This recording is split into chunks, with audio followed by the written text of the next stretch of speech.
ہر قسم کے روحانی جسمانی مسائل اور وظائف کے لیے پیر اقبال قریشی چینل کو سبسکرائب کریں۔ نحمدہ ونصلی ونسلم علی رسولہ الکریم، اما بعد فاعوذ باللہ من الشیطان الرجیم، بسم اللہ الرحمن الرحیم۔ محرم الحرام کے چوتھے جمعہ کا بہت خاص عمل آپ کو بتا رہا ہوں۔ یہ ایسا مجرب عمل ہے، اس کی بدولت آپ کا رزق، آپ کا مال بڑھا دیا جائے گا، آپ کے مال میں وسعت کر دی جائے گی، اتنی وسعت ہوگی کہ بے انتہا مال اللہ آپ کو پردہ غیب سے عطا فرمائے گا۔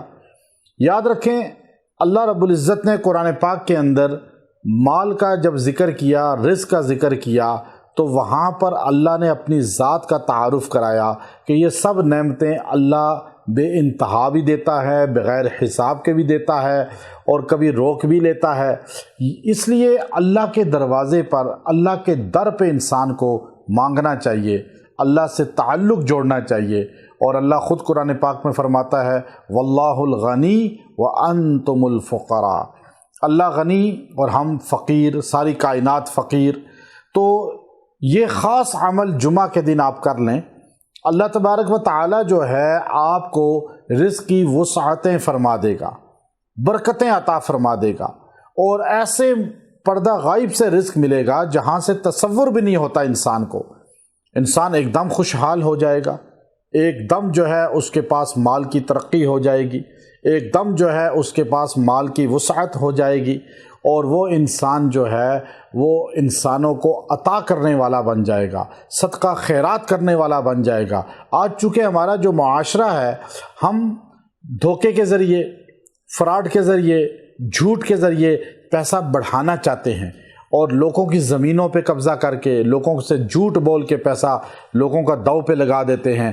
یہ سب چیزیں قیامت کے دن ہمیں دوزخ میں لے جانے کا سبب بن جائیں گی، اور ہماری دنیا بھی برباد، آخرت بھی برباد۔ جو لوگ آج لوگوں کے ساتھ دھوکہ کرتے ہیں، دھوکے سے پیسہ اکٹھا کرتے ہیں، دھوکہ دہی کے ذریعے لوگوں کی زمینیں، مکانات، گھر اور گاڑیاں اور لوگوں سے پیسہ بٹورتے ہیں، تو یہ لوگ عذاب علیم کا شکار ہوں گے، دردناک عذاب پکڑ میں دنیا اور آخرت میں۔ اور ایسے لوگوں کی زندگی خوشحال نہیں ہوتی، میرے پاس آتے ہیں بدحال ہوتے ہیں، پریشان ہوتے ہیں، اور پریشان ہی رہتے ہیں، سالوں سال سے پریشان رہتے ہیں۔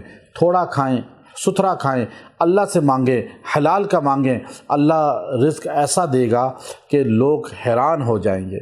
آج بہت سے لوگ ہیں جو خود محنت نہیں کرتے اور حرام کی چکروں میں رہتے ہیں، وہ حلال کسی کو رزق اگر وسعت سے مل جائے تو حیرت کے اندر مبتلا ہو جاتے ہیں، چونکہ یقین ان کا کمزور ہے۔ تو یاد رکھیں، یہ خاص عمل آپ نے کرنا ہے۔ قرآن حکیم کی آیت ہے، چھوٹی سی آیت ہے، مختصر عمل ہے، آپ اس کو اختیار کریں۔ واللہ خیر الرازقین، بس یہ آپ نے پڑھنی ہے۔ 170 بار اس آیت کو پڑھیں اور پڑھ کے دعا کریں۔ کسی بھی لمحے پڑھ سکتے ہیں دن میں، آپ یہ پڑھ کے دعا کریں، اللہ آپ کو رزق وسیع عطا فرمائے گا، بغیر جہاں سے امید ہے وہاں سے عطا فرمائے گا، اور رزق عزت والا عطا فرمائے گا۔ وآخر دعوانا ان الحمد للہ رب العالمین۔